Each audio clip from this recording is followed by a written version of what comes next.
barnaamijkan soo socda waxaa bixiyey saaxiibada iyo howlwadeennada Joyce Meyer mashruuceeda. wax walba ka mahadnaq xaalad walba, waayo taasi waxay idin tahay doonista Ilaah xagga Ciise Masiix.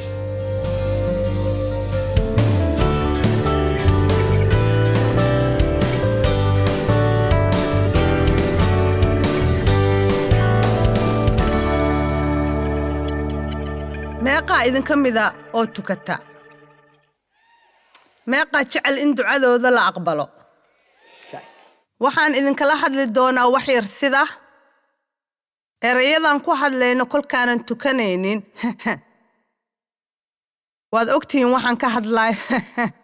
erayadan dhahayno markaanan tukanaynin ay samayn ugu yeelan karaan tukashadeena. waxaan hayaa erey gaaban oo aan isticmaalay sanooyinkii ugu dambeeyay loo dhaho ducayso dheh.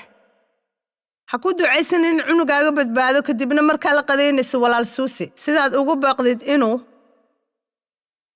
ku xoogaysto muqaadaraad oo xabsi galo. ducayso dheh. ducayso dheh. Ishacyaa 58 aayadda 9.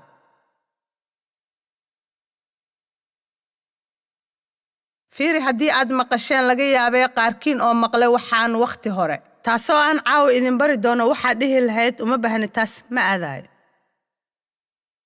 laakiin fiiri waad u baahan tahay, anna waan u baahanahay. ilaah wuxuu si qoto dheer wax iiga barayaa hadallada afkayga. waxaan u sheegay qof oon ku iri waan ku jiraa.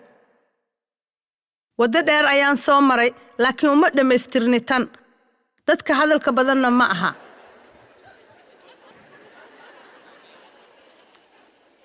idinka xitaa qaarkiin aamusan laga yaabay inaydan kor u dhihin, laakiin way idinku jirtaa. isla hadal badal ayaa jira meeshaas oo u baahan in la beddelo. aamiin. waxaana rabaa inaan beddelo. waxaana rabaa inaan sii fiicnaado. waan ka weynahay inaan khasaariyo wakhtigayga. waxaan rabaa inaan guusha helo. wixii 5 sannadood igu qaatay inaan guul helo 20 sano ka hor ayaan rabaa inaan ku helo 5 maalmood hadda. mar raba inaan iska dabuureego. waxaan rabaa inuu Ilaahay tuso. awoodda hadalkayga sidoo kale si qadarin iyo cabsi Ilaah ku jirto. aan iraahdo waxyaalo aan ogahay inay aniga idaawacayaan ama qof kale. Ilaah oo kaliya ayaa noo muujin kara taas. haddaad u malaynaysa inaad u baahneen caawa halkaa iska fadhi oo iina. anigana waan iswacdinayaa, waayo waan u baahanahay. aamiin. Ishacya 58 aayadda 9. Ishacya 58 waa cutub xiiso badan kuna saabsan waxa Ilaah raali gelin kariyo waxa kale.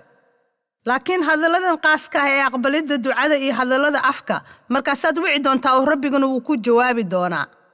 waad u qaylin doontaa oo isna wuxuu ku dhihi doonaa waa ikan. meeqaa taas rabi lahayd? aniga waan rabaa. haddii qof walba dhaha haddii. haddaad dhexdiina ka fogaysaan dulmiga meel kasta oo ka heshaan iyo farfiiqidda xun, kuwa dulman iyo kuwa cibaadada, oo fogaysaan nooc walba oo been ah, qaldan, xaqdarro ah iyo hadalka sharka ah. aniga way caddahay in Ilaah leeyahay ma rabtaan inaan kuu jawaabo kolkaad ii qaylisan? ma rabtaan in si dhaqso leh ducadiina loo aqbalo? haddaba waxaa jira wax loo baahan yahay inaad samaysid si ducooyinkan loo aqbalo.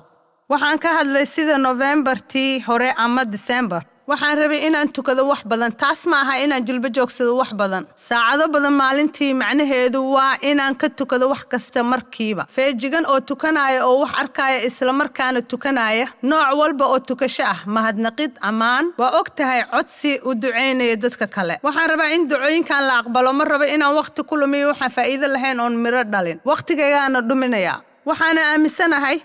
aniga. waxaan idinla qaybsanayaa waxaan helayo. waxaan aaminsanahay inuu Ilaah wax iga baraayo si heer aad u dheer hadallada afkayga. maxaa yeelay haddaan wax badan tukado oo dhaqsabo jawaab fiican ayuu i tusaa. kadibna wuu i tusaa dhinaca kale. mana u malaynayo inaad dhibaato weyn ku qabo afkayga mar dambe. dhib walba wuu wen yahay in la haysto iyadoo la iska dhigaa inaan la haysan. aameen.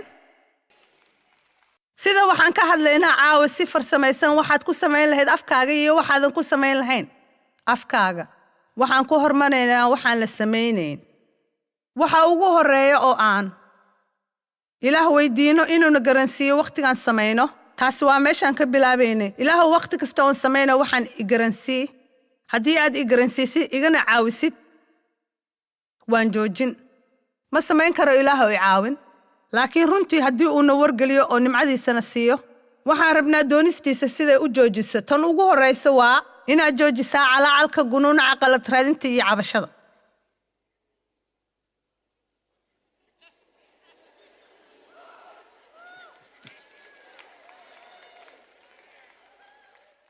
maka gunuunici karti shaqadaada mar dambe maka gunuunici karti maamulahaaga mar dambe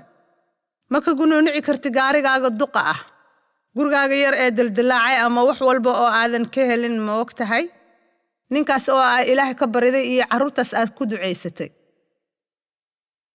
israa'iiliyiintii uma malaynaya inaan joojinayo ka hadalkooda waxay cidladii iska daba wareegeen 40 sannadood safarkii 11 maalmood ahaa murugo sababta ugu weynayd waxay ahayd inaysan weligood joojin gunuuna intay mahadnaqi lahaayeen way gunuunaceen intay wax xafidi lahaayeen oo wax sii sheegi lahaayeen ballanqaadkii ilaah way gunuunaceen oo calaaleen waxay ka gunuunaceen muuse waxay ka gunuunaceen ilaah waxay ka gunuunaceen maanadii mucjisadooda ahayd taasoo ka soo di'i jirtay cirka waan hubaa inay ka gunuunaceen daruurtii iyo falaartii dabka ahayd xitaa way ka gunuunaceen wax walba waxaan fiirinaynaa 3 aayadood si aa u ogaataan runta baxniintii 15:24 ma u baahanahay inaan qofkiin weydiiyo inuu weligiis gunuunicin aan wax idin sheego dumarku way ku wanaagsan yihiin gunuunaca hadda waa og tahay kama tegaayo nimanka tan waxaan ka helnay hoostiina hadda waxaan ka fikirayaa markuu ilaah wax iga baraayay sanooyin inaan ahaado xaas raaliye ah taasuna way igu adkayd waayo waxaan ahaa qof la xumeeyey markuu yaraa waxaan u ballan qaaday naftayda inuusan nina ii sheegin waxaan samaynayo mar kale waxaad nafsadaada u samaysay ballanqaad waqti dheer laakiin way kugu adkaanaysaa inaad raaliye noqotid ilaa aad ka heshid muujin haddaba waan xusuusan karaa in David igu raacsaneen arrin wuxuu rabay inaan sameeyo wax ku duwan waxaan samaynayay waadna og tahay haye macaane mar walba waa adiga mar walba waa inaa heshaa sida arrin aniga idinka ma samaysaan tan ee waxaan ka hadlayaa sidaan ahaa maamulahaaga waxbuu kuu sheegayaa adna waa dhoola cadaynaysaa oo dhahaysaa doqonkaas weyn wax walbuu samaynayaa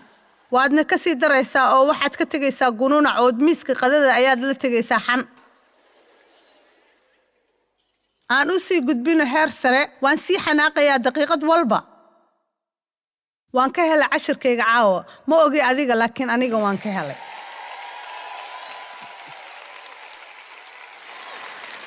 baxniintii cutubka 15aad aayadda 24 dadkiina way ka gunuunaceen muuse oo yiraahdeen bal maxaynu cabnaa baxniintii 16 aayadda 2 markaasaa shirkii israa'iiliyiintii oo dhani muuse iyo haaruun uga gunuunaceen cidladii cutubka 17 aayadda 3 fiir way sii gunuunacayeen intii la sii dhex maray baxniintii ilaa tirintii iska daba wareeg isku buuraha ma kuu sheegaa markaad cabanaysid waa haraysaa waxaan ka helay qeexid qaamuuska waxaan rajaynayaa inaan meel ku qori lahaa si aan u caddayn kari lahaa laakiin waxay leedahay cabashadu micnaheedu waa joog oo habeenka ku dhax haddaba waxaan leeyahay cabo oo joog ammaan oo sare kac amiin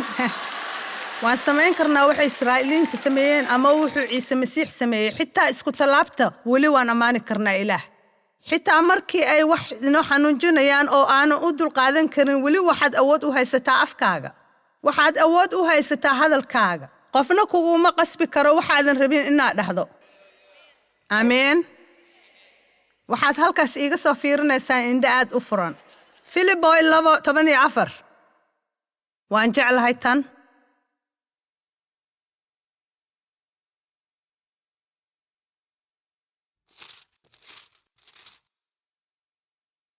yaab mararka qaar waxaan idin sheegaa kala fura Filibo 2:14 oo si hoose u akhriya inaan waqti dheer sugo maaha waa sidii samee wax walba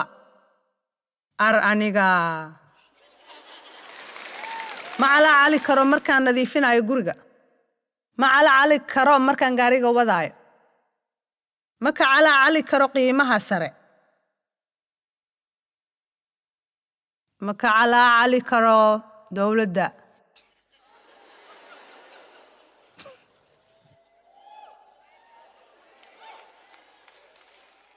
waa u ducayn karnaa iyaga waan sheegi karnaa runta laakiin gunuunac keliya wax walba samee waxba kaama ogi adiga laakiin waa inaan runta kuu sheego uma malaynayo inaan hal maalin oo dhan samaynin waxaan ahay daacad maaha calaacal muuqda laakiin waa waxyaalaha gunuunaca taasi waxaan hadda ka hadlaynaa heer kale waan qaboobahay iyo waan kululahay qaarkiin waxaad ka gunuunacdeen imaashaha dhismahan caawa qaar waxaad ka gunuunacdeen kursi la'aanta waad ka gunuunacaysaa nalka laakiin barnaamijka TV-ga waad jeceshahay ma jeclaan lahayd inaad ku fiirsato mugdiga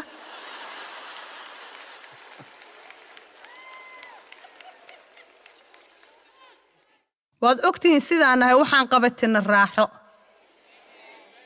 runtii bulshadeena waxaan aad u qabatinay raaxo waxaan tegi karaa India dadka waxay socdaan maalmo kama badbadinayo maalmo si ay shir u yimaadaan waxay fariistaan barxad furan halkaasay fariistaan ma garanayo siday u sameeyaan laakiin halkaas ayay fadhiyaan maalintoo dhan xitaa ma aadaan musqusha ma garanayo nooca kaad haystiin laakiin aniga waxaan rabaa musqul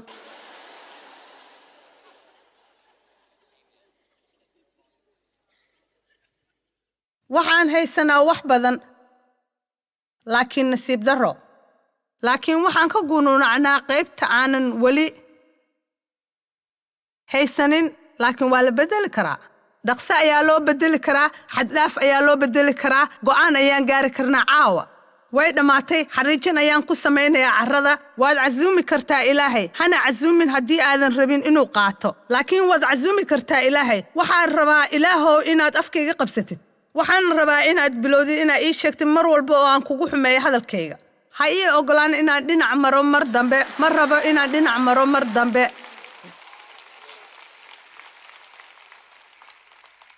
waan darsay qaybtaan ilaa wejigayga buluug noqday welina waa inaan sii darso mar kale waad ogtiin Dave ma haysto dhibaatooyinkayga wuu iga degan yahay waqtigii aan isqabnay Dave oo dhan ka badbadin maayo waxa laga yaabaa inaan maqlay isagoo leh 3 mar kama helo qof waxaan ka wadaa waxaan jiray 50 markii aan helay 3 qof oo aan ka helo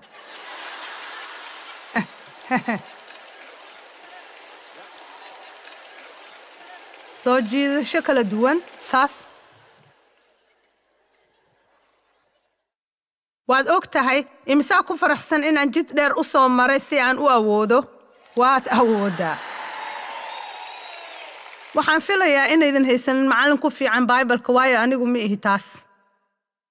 Filibo 2:14 wax walba ku sameeya gunuunac iyo muran la'aan ilaah ka gees ah taasi waa waxa helay ilaah ka gees ah aniga ma ka cabanayo ilaahay waxaan iraahdaa ilaahay oo waxaad haysaa xukunka laakiin kama helo taas ilaahow xikmad oo dhan adaa leh wax walba waad og tahay wax walba si fiican aad u samaysaa laakiin waa necbahay tan markaas waxaan ka hadlaynaa labada dhinac ee afkeena haddaan rumaysanahay in ilaah xukunka hayo oo uu inoo hayo qorshe wanaagsan nolosheena haddaan aaminsanahay in wax waliba si wanaagsan ugu shaqeeyaan kuwa ilaah jecel meeqa idin ka mid oo og inaan qaylin karno sabcin karno oo ku dhiiranahay kaniisadda cibaadaysiga miyuuna fiicneen caawa qof walba ayaa ku farxi kara cibaadaysigaas waadna ogtihiin wacdiga waa caawino waadna ka heshaan taas laakiin waa inaad guriga aadaan kooxda idinma raacayso ana idinma raacayo gurigaygaan aadayaa nasiib wanaag telefishinkaad iga fiirsan kartaan subaxa isniinta si aan idiin siiyo mid kale yar iskala bixin yar haddaad mid u baahan tahay laakiin meeqa fahansan waxaan ka wada kulli waxa u muuqdaan wanaag laakiin markaan wajahno duruufo waa markay shaqaynayso waa u shaqaysay ciise markuu beerti joogay markii xertii kulli wada seexdeen wayna u shaqaysay ciise markii la kulmay jirbaadda cadowgii ku imtixaamay 40 maalmood cidladii waataa meeshii ay ku shaqaynaysay shaydaankii wuu la hadlay isaga ciisena wuu la hadlay shaydaankii wuu la hadlay isaga jooji inuu kula hadlo oo ku niyad jabiyo waan qalbi jaba shaydaanka ayaa igu yiri waad qalbi jabto waan qalbi jaba shaydaanku wuxuu yiri ilmahaaga waxay ku dhici doonaan dhibaato ilmahayga waxay ku dhici doonaan dhibaato waxaan u baahanahay inaan barano qofka afkiisa noqon lahayn ma waxaan noqonaa afka ilaah ama afka cadowga waa inaan ka tagnaa tan cabasho qalad raadis calaacal dacwo tan xigta oo wanaagsan in laga tago waa xanta xukumid dhaleeceen iyo dadkoo laga hadlo sirtooda yaab waa inaad barataa sida loo astiro dadka ceebtooda oo aan la kashifin ma rumaysan kartid waxay samaysay ma rumaysan kartid qofkaan arkay ayaan hore oo samaynayo sidaa iyo sidaas tii iyo tii kale iyo hebel iyo heblaayo maxaan wax weyn uga dhignaa waxyaalaha noocaas oo kale ah waa og tahay waa waxa jirka oo keliya waxaan rabnaa inaan ahaano kan wax og waxaan rabnaa inaan ahaano kan wax og oo wax sheega wax ma kuu sheegaa waxaad bilaabi kartaa dhibkaaga ugu weyn adigoo sheegaya waxaadan sheegi lahayn adigoo ka sheegaya dadka waxaadan ka sheegi lahayn kadibna adigay kugu soo noqonaysaa oo dhibaato weyn noloshaada ku ahaanaysaa weligaa qof sir ma ka sheegta oo kadibna ogaaday inaad ka sheegtay sirtooda taasi ma aha wax fiican soo ma aha Mataayis 7:1-8 waa habeenkii Bible-ka waxaan hayaa aayado badan waxaan afka ma aha fikradeeda waa ilaah fikradiisa ha xukumin ha dhaleeceen ha cambaareen dadka si aan lagu xukumin lagu dhaleeceen lagu cambaareen adiga sida uu xukuntay u dhaleecay sida uu cambaaray si dadka kale ayaa lagu xukumayaa dhaleecaynaya oo cambaareynaya Winston Salem 2 asbuuc ka hor waxaan barayay horumarinta hadiyadda naxariista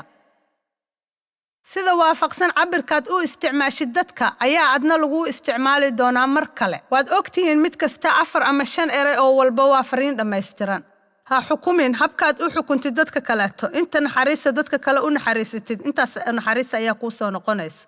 maxaad u aragtaa saxarka aad u yar ee isha walaalka ku jiro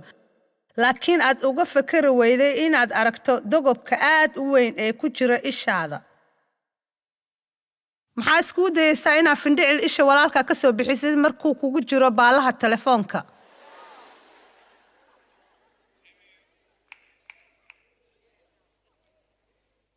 ciise wuxuu yiri kii aan dembi lahayn isaga dhagaxa ugu horeeya ha tuuro waxa ugu fiican oo aan sheego waxa kaliya oo saxda ah oo aan haysano inaan xukunno qof kale hada kama hadlayo xukunka dembiga waa inaan ogaano waxa uu yahay dembiga kadibna waa inaan xukunnaa dembigaas laakiin ma xukumayno dembiilayaasha waxaa jira farqi weligay ma samayn taas islaali waan islaali lahaa haddaan adiga ahay waan iri taas waana inaan cunnaa erayadaas yaa fahmaya waxaan ka hadlaayo kama hadlaayo in wax walba loo arko wanaag kama hadlaayo in loo baaqo dembiga iyo in kor looga fiiriyo xumaan falidda waxaan ka hadlayaa waxaan aaminsanahay inay tahay dhaqanka nacaybka dadka waxaan aaminsanahay xukunkan laga hadlayo inuu yahay mid ku aadan dadka sidee u samayn kartaa ma aaminsani inaad samayn kartid waan ognahay waxa ay sameeyeen laakiin ilaahoo keliya ayaa og waxay u sameeyeen waxaan idiin sheegi karaa waxaa jira dad si xun u dhaawacan oona ogeyn waxay samaynayaan sababtay u samaynayaan laakiin dadka badankooda ma xuma dad xun ayaa kaca oo sameeya waxyaalo xun waxaa jira wax noloshooda ku dhaca oo weli dhaawacaya iyaga ama wax hadda noloshooda ku dhacaya oo dhaawacaya iyaga meel ka mida noloshooda waxaa jira dhibaato waxa laga yaabaa inay suubiyaan wax qaldan si ay u buuxiyaan noloshooda inay buuxiyaan meesha ebarkii inay buuxiyaan waxay doorteen wax qaldan oo kaliya si ay u buuxiyaan laakiin nimcada ilaah aniga waa ikaas aamiin haddaba waan dhihi karnaa waad ogtihiin walaalaha sinada ku jira waa qalad waan ka ducaynayaa aamiin aayadda 5 laba wajiile horta dogobka ishaada ku jira iska saar goorta sabayaan u arkaysaa in saxarka walaalka ku jira aad ka saarto waxa quduuska ah oo xurmaysan oo awoodda inoo siinaa inaan dadka jeclaano eeyaha ha ku tuurina luulkiina doofaarada hortooda taasi waa ruuxad xun si ayna ugu tuman oo ay idinkugu soo jeesan oo idin kala jeexjeexin albaab ayaan u furnay cadowga marka aynan kula socon dadka jacayl laakiin waan jeclahay tan weydiista waa laydin siin doonaa raadiyo oo waa helaysaan garaaca oo albaabka waa laydinka furi doonaa hadda wuxuu si toosa uga hadlayaa inaan lays xukumin oo lays dhaleeceenin ducada dhexdeeda iyo inaydan ku qasbin ducada runtii ma ku fikiri karno inay jiraan laba maado oo aan isku xirnayn wuxuu halkan ku leeyahay waxaan rabaa inaad ducaysatid waxaan rabaa inaad garaacdo ilaa qof kaa furo waxaan rabaa inaad raadisid ilaa aad ka heshid ha ka quusan ducada wax wanaagsan way imanayaan laakiin iska jir sidaa dadka ula dhaqantid iska jir dabeecadaha ku aadan dadka ha lahaanina ruuxa dhaleecaynta laba wajiilinimada iyo xukunka dadka isticmaal naxariis badan ilaah ducadeena dhaqso ayuu u aqbalaa haddaan naxariis badan isticmaal intaan samayn lahayn xukun iyo dhaleecayn aameen dad badan ayaa dunida aalunsan waxay dareemayaan inaan la arag ma laha cilmi ay ku kala gartaan saxda ama qaladka waxay u baahan yihiin duco badan ee uma baahna dhaleecayn iyo xukun waxaa jira aayado kale oo ku saabsan inaan dadka la xukumin laakiin waxaan ka hadlayaa waxyaalo kale lambarka 3 waxaadan ku samaynayn afkaaga ra'yigaaga ha dhiibin haddii aan lagaa codsan ama lagaa rabin taasaan sameeyey markaan u soo socda halkan caawa waa sidee haddii aan idin siiyo aayad ah shaqadaada ku ekow ma rabtaan inaad maqashaan waayahay waan fahmay Tesalonika 1:4-9 laakiin xagga jacaylka walaalaha masiixiyiinta oo dhan uma baahna in wax laydinka soo qoro maxaa yeelay idinka qudhiina ilaah baa idin baray dabcan sidaas waad samaynaysaan in midkiin midka kala jeclaado kulli walaalaha jooga Makedoniya laakiin waan idin waaninaynaa walaalayaalow inaa intaas aad uga sii badisaan oo aad ku dadaashaan inaad nabadoontaan aad iyo aad oo aad dantiina ku joogtaan hubaal ku dadaal oo macnaheedu tahay dadaal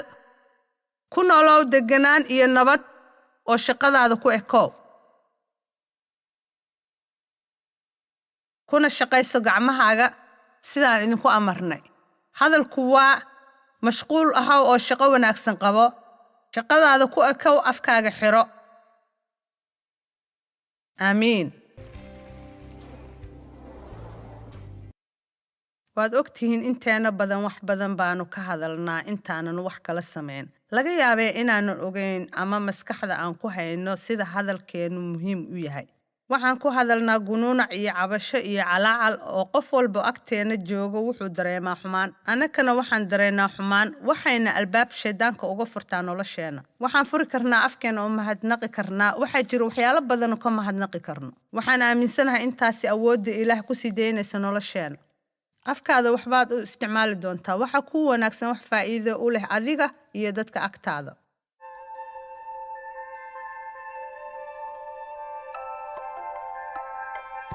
hordhacan waxaa bixiyey saaxiibada iyo howlwadeennada Joyce Meyer mashruuceeda